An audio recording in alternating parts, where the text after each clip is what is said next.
Yo, what's up filmmakers? Jason Anthony finally back with a new video, and today I want to just catch up, chit chat. Let's talk about one of my favorite things, and that's lighting. Not only learning it, but understanding lighting, how to shape it, different tools that we use on set to get desired looks that we want in our scenes. And now one of my go-to lights in my entire kit that always comes on my sets has been the Nanlite Forza 500. Now disclaimer, Nanlite did send me this light, however I've purchased, I'd say $5,000 worth of their gear. I have more than that. I have over 15 Nanlite products prior to this, from 300s to Forza 60Bs to 6 4-foot tube lights. You guys get the point. I have invested in Nanlite, and I was very excited when they want to see what it is that we can do with this light. Now, when it comes to cinematography, myself included, I got hung up in the beginning stages about the best gear. Does it shoot 4K 60 or 120? The sharpest lens, the smoothest gimbal. But I really couldn't understand how my friend with the same exact matching camera setup down to the lens was getting better results and images out of his camera than I was with mine. Now finally the light bulb did go off in my head figuratively, and that was when I started focusing on two things. One of them was my color grading. I got into DaVinci Resolve and learned how to color. I took courses. The other thing that forever has changed my cinematography career is lighting scenes properly. I have spent hours watching tutorials and replicating scenes, lighting my own scenes, practicing in my living room, my kitchen, my bedroom, even in the office. I have practiced. Now I know I mentioned the Forza 500 is my go-to light, and it's my favorite light because of the versatility, the price, and how much output it has.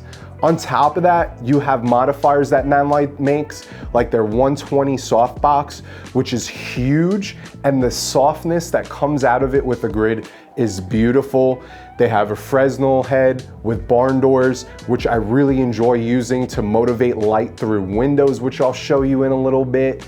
And then we also have their new heavy-duty projector. This thing is massive. It comes in its own flight case. However, it's really cool when you want to put some interest on walls using the different gobo attachments, from Venetian blinds to different patterns to tree branches outside. There's nothing this Forza 500 can't do. So let's waste no more time.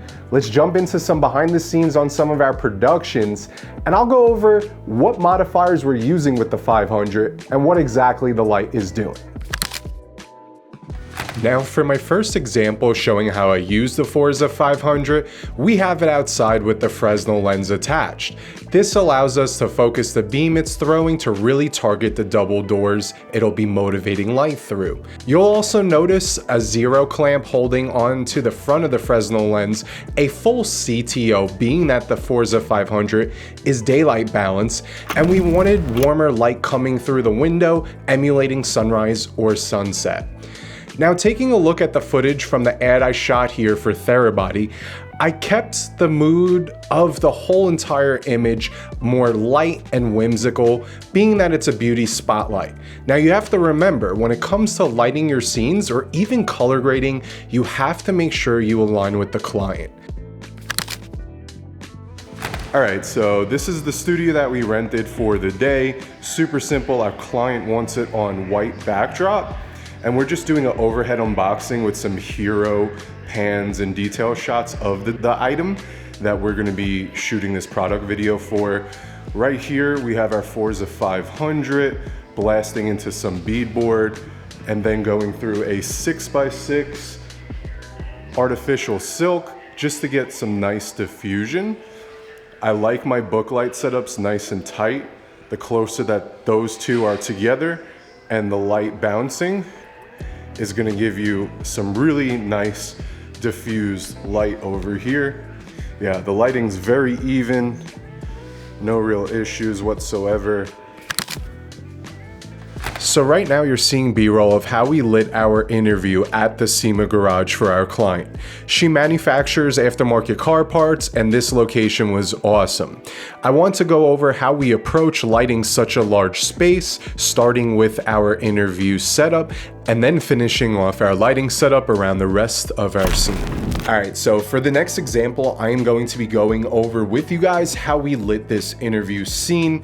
Now, ideally, I wanted to do a full walkthrough. We just filmed up until the very last minute. It's very hard capturing those type of BTS moments when you don't have much time. Let's just dive in and see what's going on in this image. Now, like I said, it's very important setting your talent marker, getting your tripods positioned for your A and B cams, stuff like that first. Then once you have your angles and your composition, let's build out the light hitting our talent. Now for the scene, I really want to shoot into the corner. The way the room was positioned and how the cars and motorcycle was, it just wasn't working. And I really didn't want to have a giant pole going through my talent's head directly in the center. So I had her scoot over a little bit and this was the best frame that we could get in the garage for our A cam. And then the B cam was just outside to the left on a tighter lens, shooting the shadow side, of course. Now just outside camera right, we had the Para 120 softbox coming in, keying our talent, filling in the right side of the face, bringing up the levels in her blazer, her shirt, and overall lifting that side of her. What we wanted to do was also throw up a strip box with the Forza 60B, boomed it in just outside camera left, and that's what's filling her hair on the shadow side, helping bring up the levels and detail in her blazer, and just giving her a really nice pop from behind, separating her from the background. Now, once the key and hair light were set up, we cut the house lights and started filling in light in our scene. Everything was pitch black, so what I did was started with our 4-foot Pavo 2 practicals. We mounted them on the walls. Gaff tape wasn't really sticking, so there was 2 ledges here. Ideally, I would have liked this one over here, but it wouldn't stick, so I had it just behind the welding mask to give some interest and fill in the toolbox on the left side. We put one underneath the car to bring up the levels on the floor over here and just make it look cool. And then we laid one down in the back seat, illuminating the inside of the car. Last Pavo 2 that we used was just outside camera left, keying the bike, lifting the levels, showing a little bit of interest, highlighting everything. There's 3 more lights that we used, one being the mix panel 150 set to tungsten. It's hitting the top of the car. It's helping bring up the levels over here on the wall because that corner was pitch black. And as a creative decision, which you guys could make as long as your client likes it, I decided to leave it in frame. I thought it looked nice. Now we used another Forza 500 and we boomed it up super high with the Fresnel, and we just aimed it and dialed in by rotating the Fresnel, a nice beam, pretty much accenting all the highlights you see on the car, the grille, even the front of the seats, and this nice pool of light just behind our talent. Otherwise the floor would have been pitch black. Now the last light that we used was a FS300 next to our key light on our talent with the big dome. And it was just coming in and hitting the rim of the car, bringing up more levels on the floor.